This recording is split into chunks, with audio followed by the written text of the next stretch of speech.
আচ্ছা, তোমরা কারা কারা আছো গো? ঈদের বাজার শুরু করে দিয়েছো? যেন মালদাতে প্রচুর ভিড়। মালদাতে ভিড় দেখে ঈদ ঈদ ফিল হচ্ছিল। তবে না, আজকে আমরা ঈদের বাজার করতে আসিনি।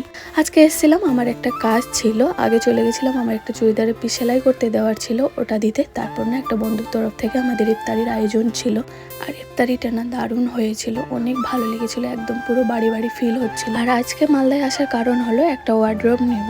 জবের থেকে পাঞ্জাব থেকে এসে প্রচুর জামা কাপড় হয়ে গেছে, গুছিয়ে উঠতে পারছে না, তাই ওর নানু টাকা পাঠিয়েছে একটা ওয়ার্ড্রোব নেওয়ার জন্য। আর আমার না এই সোফাটাও প্রচুর ভালো লেগেছে। আমার মেয়েকে বলছি, আম্মু নানুকে ফোন করে বলো এটাও নিব। তারপর আমরা চলে গেছিলাম পিআরএম সেন্টারে। আসলে আমার ননদের কিছুদিন আগে বার্থডে গেল, ওর জন্য আমি কোনো গিফট নিতে পারিনি, তাই ভেবেছিলাম যদি কিছু ভালো লাগে, কিন্তু এসে কোনো কিছু সেরকম পছন্দ হয়নি। তবে আমার মেয়ে এখানে এসে প্রচুর এনজয় করেছে হাতি ভালুর সাথে।